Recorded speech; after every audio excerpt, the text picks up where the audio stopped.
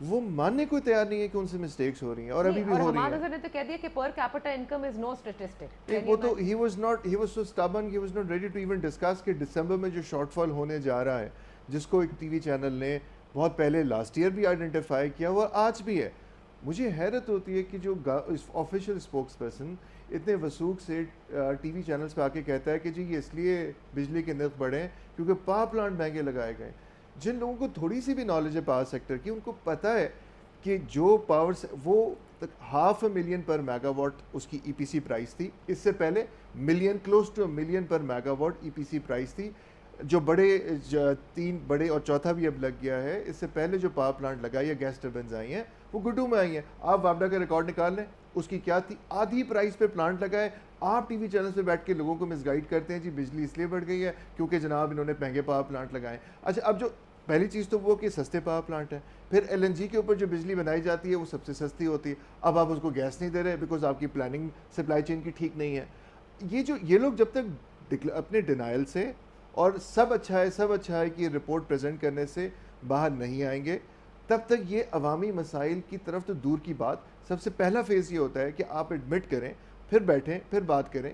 انہوں نے یہ ان کا مائنڈ سیٹ ہی وہ نہیں ہے. اب مجھے لگ رہا ہے ان کہ کا وہ ایک وقت سیلز مین کا مائنڈ سیٹ ہوتا ہے نا جی معذرت کے ساتھ کہ بس یہ چیز میرے پاس ہے, یہ سب سے اچھی ہے, اس سے اچھی کوئی نہیں. That's it. ان کی ڈیپتھ ہی نہیں ہے.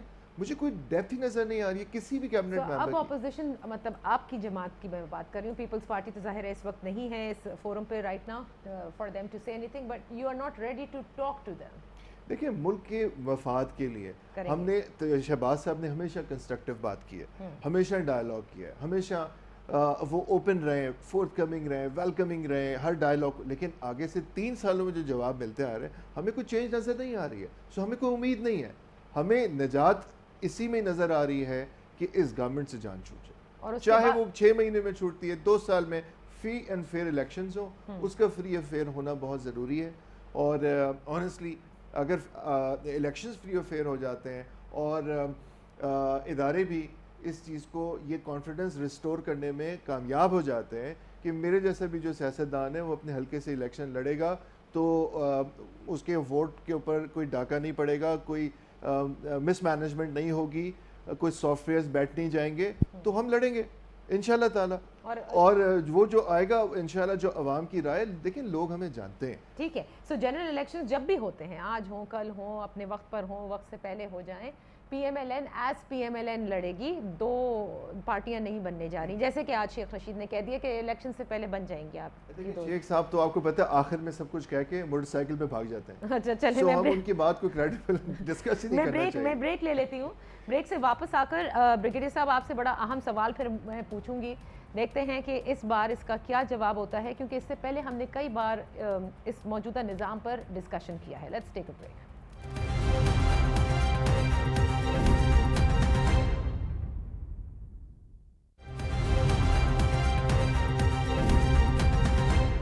ویلکم بیک بریگیڈیئر صاحب. یہ آخری سیگمنٹ, ٹائم بڑا کم, میں چاہوں گی تینوں مہمان اس میں پارٹیسپیٹ کر سکیں. پھر کیا نظام صحیح رہے گا, کیونکہ دیکھیں جو اگر عمران خان صاحب نہیں پرفارم کر پا رہے, وہ کسی بھی ریزن سے, جیسے آپ کہتے ہیں ایڈوائزرز کی وجہ سے ہو سکتا ہے, غلط لوگ ہیں, کیبنٹ کی ٹیم اچھی نہیں ہے یا واٹ ایور, تو اس کے بعد ظاہر ہے کہ جو پرانے چہرے ہیں ان سے بھی سب نالا نظر آتے ہیں. مطلب میں آئی ایم ٹاکنگ اباؤٹ مقتدر حلقوں کی.